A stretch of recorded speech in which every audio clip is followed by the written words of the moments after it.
Mini budget में नए tax लगेंगे। वजीर खजाना असद उमर ने खतरे की घंटी बजा दी। कहते आलमी मालियाती फंड से मुसलसल मुज़ाकरात जारी हैं। IMF की सख्त शराइत नाकाबिले कबूल है।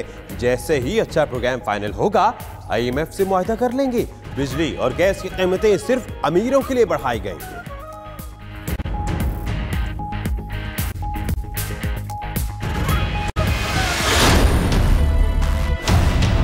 अगर कायदे हस्बे इख्तिलाफ नैब की प्रोसीडिंग्स को फेस कर सकता है तो इस तरह का कोई इस्तेहकाक प्राइम मिनिस्टर ऑफ पाकिस्तान को नहीं है। NRO किसी भी शक्ल में हो, नैब कभी उसका हिस्सा नहीं होगा। हमारे लिए सिर्फ और सिर्फ पाकिस्तान के मफादात मकदम है। नैब का सामना करना वजीर आजम की तौहीन नहीं, चेयरमैन नैब ने वाजे कर दिया। कहते हैं ऑपोजिशन लीडर नैब कार्रवाई का सामना कर सकता है तो वजीर आजम को रियायत का कोई इस्तेहकाक नहीं। नैब NRO की किसी शक्ल का भी हिस्सा नहीं बनेगा। हिज़्ब इख्तिलाफ को नैब को मंशा बम नहीं कहना चाहिए था। नैब मंशा बम नहीं, करप्शन के खिलाफ हाइड्रोजन बम है। नैब का किसी हुकूमत या ग्रुप से कोई ताल्लुक नहीं।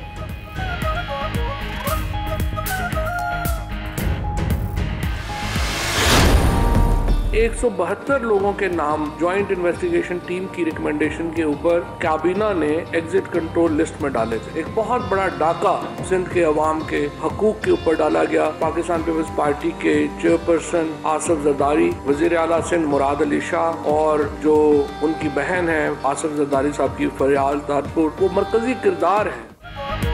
फवाद चौधरी ने मुखालिफिन का सियासी रिमांड ले लिया। कहते हैं आसिफ जरदारी, फरियाल तालपुर और Murad Ali Shah money laundering case के मरकजी किरदार हैं। पाकिस्तान के अवाम के हुकूक पर बहुत बड़ा डाका डाला गया। ECL में शामिल नामों का एक कमेटी जायजा लेगी। नून लीग के वज़रा ने जिस चीज पर हाथ रखा वो नुकसान में ही गई।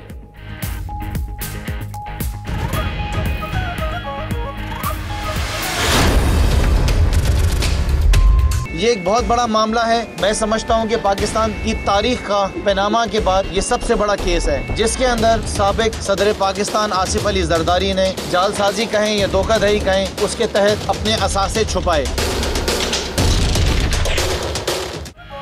आसिफ अली जरदारी बच नहीं सकते, उनके विकेट गिरने वाली है। खुर्रमशेर जमान कहते हैं आसिफ अली जरदारी के खिलाफ ठोस शवाहिद मिल चुके हैं। तहरीक इंसाफ का आसिफ अली जरदारी के खिलाफ सुप्रीम कोर्ट जाने का ऐलान। केस को लटकाना नहीं चाहते, साबिक सदर के खिलाफ सुप्रीम कोर्ट जाएंगे।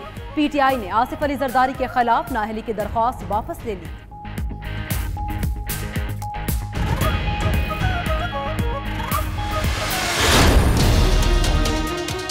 दस जिल्दों के अंदर जो इनकी वाइट कॉलर क्राइम्स थे उसकी ऐसी ताबनाक हिस्ट्री शीट बयान की थी कि अक्ल दंग रह जाती। जो सुप्रीम कोर्ट का फैसला था उसके अंदर इनके ताया अबू को सिसिलियन माफिया करार दिया गया था और कहा गया था कि ये करप्ट है। जरदारी, मौलाना फजलुर रहमान, असफंदियार, महमूद अचकजई समेत सबका नंबर आने वाला है। फयाजुल हसन चौहान कहते हैं पाकिस्तान का लूटा हुआ पैसा जरूर वापस आएगा। नवाज शरीफ के खिलाफ हमने नहीं, अदालत ने फैसला दिया। JIT के वॉल्यूम नवाज शरीफ की करप्शन से भरे पड़े।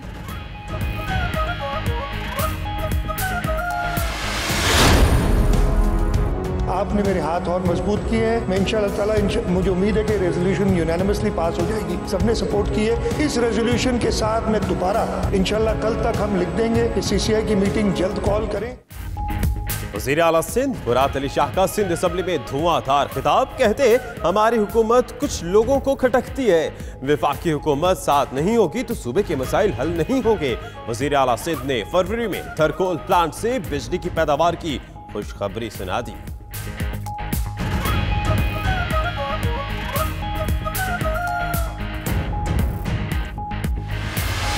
तहरीक इंसाफ ने सिर्फ अपने 8 अकाउंट्स डिक्लेयर किए थे। 18 बैंक अकाउंट कभी उन्होंने डिक्लेयर नहीं किया। नैब कार्रवाई करती है और ऑपोजिशन के अराकीन उस बात को प्रोटेस्ट करते हैं। कोई कार्रवाई तहरीक इंसाफ के लीडरान के खिलाफ होती है तो फिर वो और जवाब निकालते हैं। तहरीक इंसाफ की ऑफशोर कंपनियां निकली तो ये खामोश हो गए। मुशीर इत्तलात सिंध मुर्तजा वहाब कहते हैं स्टेट बैंक की रिपोर्ट के मुताबिक PTI के 18 खुफिया अकाउंट्स हैं। तहकीकाती इदारे इन हुक्मरानों के मातहत हैं, इसलिए इन्हें मुस्ताफी हो जाना चाहिए।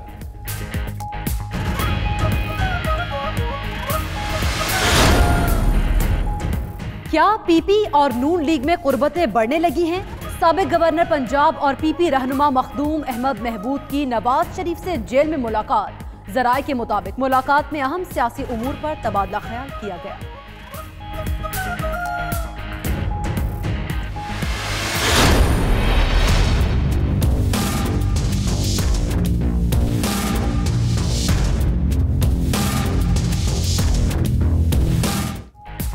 अल अजीजिया रेफरेंस में नवाज शरीफ की सजा के खिलाफ अपीलें समाअत के लिए मुकर्रर।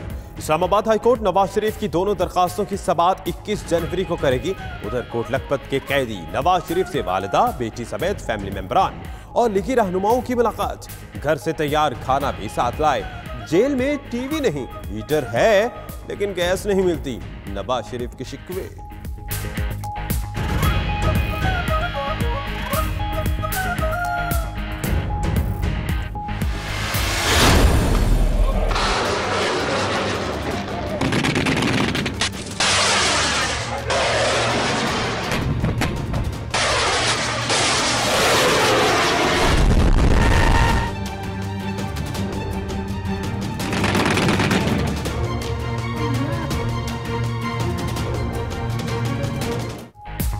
पाक आर्मी एयर डिफेंस का कराची फायरिंग रेंज पर पावर पावर का शानदार मुजाहिरा। आर्मी चीफ और एयर चीफ ने एयर डिफेंस की फायर पावर सलाहियत का मुशाहिदा किया।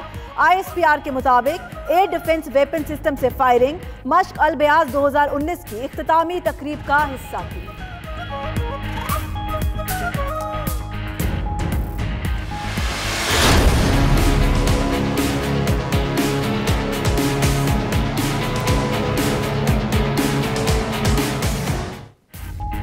सुप्रीम कोर्ट का एक बार फिर निजी स्कूलों को फीस में 20% कमी का हुक्म। स्कूल फीसों में कमी के बाद रिएक्शन दिखा रहे हैं। ये अदालत के फैसले का मजाक उड़ा रहे हैं। अदालती फैसले की तस्दीक की जा रही है। बर्दाश्त नहीं करेंगे, इन लोगों को पकड़ेंगे और इनका ट्रायल करेंगे। चीफ जस्टिस के सख्त रिमार्क्स। कहा फीसों में कमी का इत्तलाक पूरे मुल्क में होगा।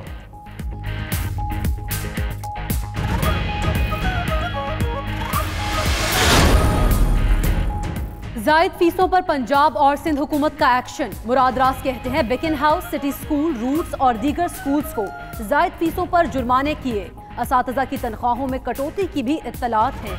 उधर वज़ीर तालीम सिंध का कहना है सिंध ने जायद फीस लेने वाले कुछ बड़े प्राइवेट स्कूल्स की रजिस्ट्रेशन मंसूख कर दी।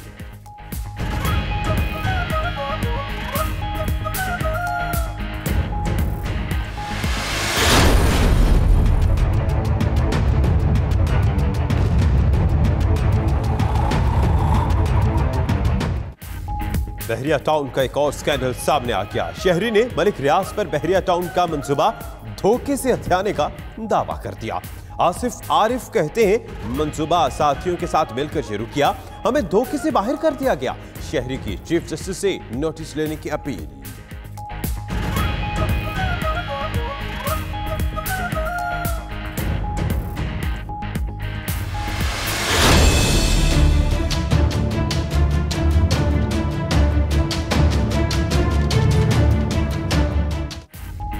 भाग नाड़ी नहीं, पूरे बलोचिस्तान में आलूदा पानी का इश्यू है। आलूदा पानी केस में अदालती कमीशन का सुप्रीम कोर्ट में इंकशाफ। चीफ जस्टिस मियां साकिब निसार ने रिमार्क किए कि इससे बड़ी मुसीबत क्या होगी, लोगों को पीने का पानी मुयस्सर नहीं। चीफ सेक्रेटरी बलोचिस्तान ने अदालत आने की जहमत नहीं की, वजीर आला को बुला लेते हैं।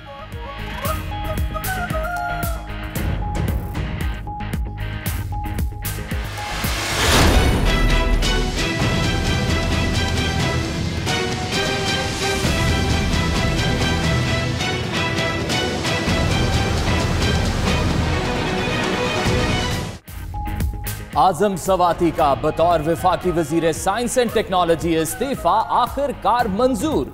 1 माह के जायद अरसे बाद नोटिफिकेशन जारी। रोजनामा 92 न्यूज ने इस्तीफा मंजूर ना होने की खबर 5 रोज कबल दी थी। चीफ जस्टिस ने भी केस की समाअत के दौरान जिक्र किया था।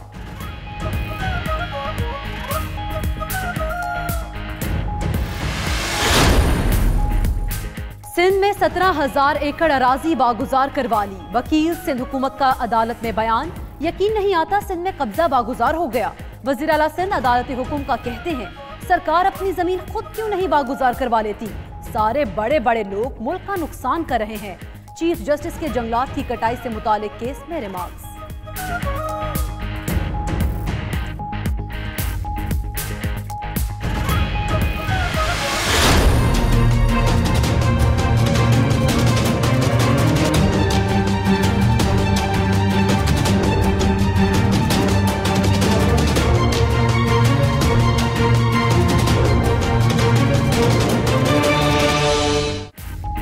सुप्रीम कोर्ट का राव अनवर का पासपोर्ट जब्त करने का हुक्म, नाम ईसीएल से निकालने की दरखास्त मुस्तरद।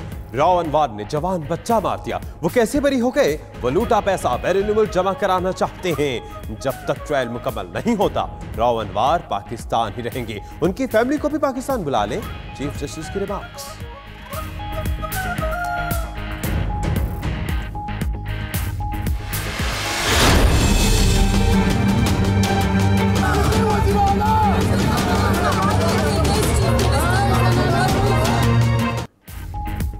आमदन से जायद असासे बनाने का रेफरेंस। पेशावर के एहतसाब अदालत ने पीपल्स पार्टी के रहनुमा अरबाब आलमगीर और आसमा आलमगीर पर फर्द जुर्म आयद कर दी। 24 जनवरी को इस्तगासा के 4 गवाह तलब। दोनों मुल्जिमान का सेहत जुर्म से इनकार। कहते हैं हमारी जायदाद 200 साल पुरानी और बाप दादा से विरासत में मिली।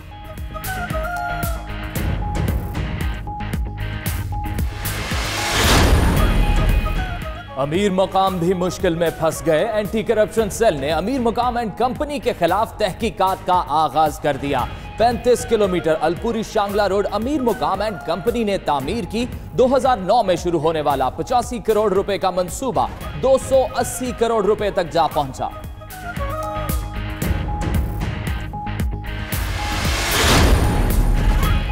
एमक्यूएम के खिलाफ घेरा तंग। एफआईए की मनी लॉन्ड्रिंग केस में अहम पेशरफ। केकेएफ के लिए रकूम से खरीदे गए सामान का रिकॉर्ड हासिल कर लिया। कफन, अद्वियात और बेडशीट्स खरीदने की करोड़ों रुपए की रसीदें मिल गईं। मजीद इंकशाफात की तवक्को।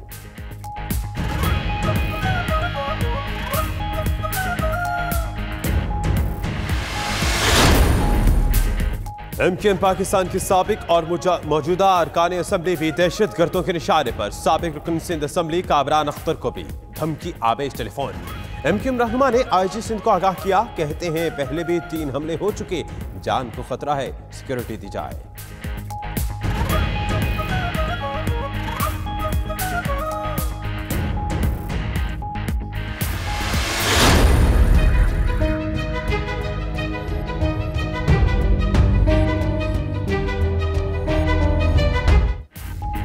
कसूर की बेकसूर ज़ैनब के कत्ल को 1 बरस मुकम्मल। पहली बरसी पर मासूम के इसाले सवाब के लिए कुरान खानी। ज़ैनब का गम वालिदैन और कौम के दिलों में आज भी जिंदा। साथी तालिबात भी याद करके अफसुर्दा। डॉक्टर ताहिरुल कादरी का 10 जनवरी को पाकिस्तान में ज़ैनब डे रखने का मुतालबा।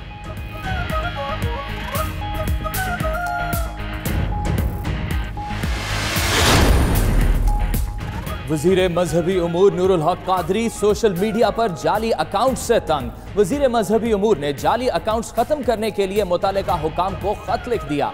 वजीर मुमलिकत बराए दाखिला शहरियार खान आफरीदी ने फौरी हिदायत जारी कर दी।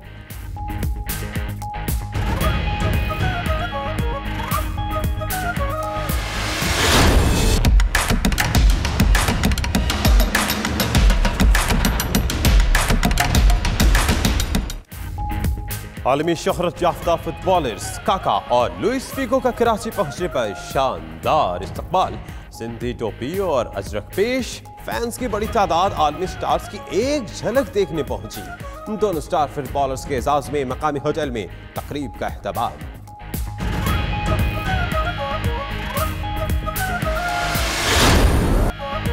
और सवात, कलाम, माहुडन, स्कर्दू, गिलगित, मालम जब्बा में बर्फबारी का सिलसिला जारी। वादी ने सफेद चादर ओढ़ ली। मलिका कोहसार मरी में भी बर्फबारी का सिलसिला शुरू हो गया। शदीद सर्दी के बायस दर्जा हरारत 2 डिग्री सेंटीग्रेड तक जा पहुंचा। मरी में सयाहों की मौजें लग गई।